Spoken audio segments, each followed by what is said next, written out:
ஒண்டி முனியும் நல்ல பாடனும் திரை விமர்சனம்.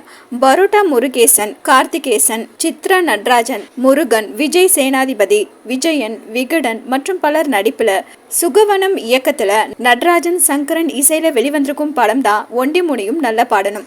படம் எப்படி இருக்கு வாங்க பார்க்கலாம். கதையின் ஹீரோ பரோட்டா முருகேசன் தனது மகனுக்காக காவல் தெய்வம் ஒண்டி முனிக்கு கிடாய் பலி கொடுப்பதற்காக வேண்டிக் கொள்கிறார். அவரது வேண்டுதல் நிறைவேறிவிட ஒரு கிடா குட்டியை வாங்கி வளர்க்கிறார். கிடாவும் மகனும் வளர்ந்து நிற்க கிடாயை ஒண்டி முனிக்கு காணிக்கையாக்கும் வாய்ப்பு அவருக்கு கிடைக்காமல் போகிறது.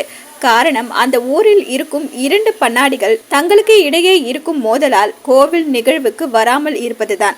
இருவரையும் சமாதானப்படுத்தி கோவில் நிகழ்வில் பங்கேற்க வைக்க பரோட்டா முருகேசன் பல்வேறு முயற்சிகளில் ஈடுபடுகிறார். இதற்கிடையே பரோட்டா முருகேசனின் மகள் சித்ரா பேசிய நகை போடாததால் மாமியார் வீட்டிலிருந்து விரட்டியடிக்கப்படுகிறார்.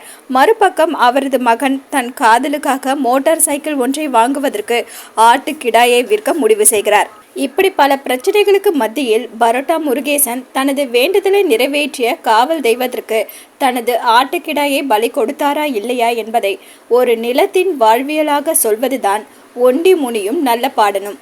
நல்ல பாடன் கதாபாத்திரத்தில் நடித்திருக்கும் பரோட்டா முருகேசன் ஏழை விவசாயியாக யதார்த்தமாக நடித்திருக்கிறார். செருப்பு கூட அணியாமல் காடு மேடுகளில் நடமாடி இஷ்டப்பட்டு கஷ்டப்பட்டு நடித்து தனது கதாபாத்திரத்திற்கு உயிரூட்டியிருக்கிறார். பல படங்களில் சிறு சிறு வேடங்களில் நடித்து வரும் பரோட்டா முருகேசனுக்கு இந்த படம் நிச்சயம் மிகப்பெரிய அங்கீகாரத்தோடு பல விருதுகளையும் பெற்றுத்தரும். பெரிய பண்ணாடியாக நடித்திருக்கும் கார்த்திகேசன், சிறிய பண்ணாடியாக நடித்திருக்கும் முருகன் இருவரும் நடிப்பில் அசத்தி இருப்பதோடு தங்களது கதாபாத்திரங்களின் மனநிலையை நடிப்பு மூலம் அபாரமாக வெளிக்காட்டி இருக்கிறார்கள். பரோட்டா முருகேசனின் மகனாக நடித்திருக்கும் விஜயன், மகளாக நடித்திருக்கும் சித்ரா நடராஜன், மாப்பிள்ளையாக நடித்திருக்கும் விஜய் சேனாதிபதி, பேரனாக நடித்திருக்கும் சிறுவன் விகடன் என மற்ற கதாபாத்திரங்களில் நடித்திருப்பவர்கள் கதாபாத்திரங்களுக்கு பொருத்தமான தேர்வு.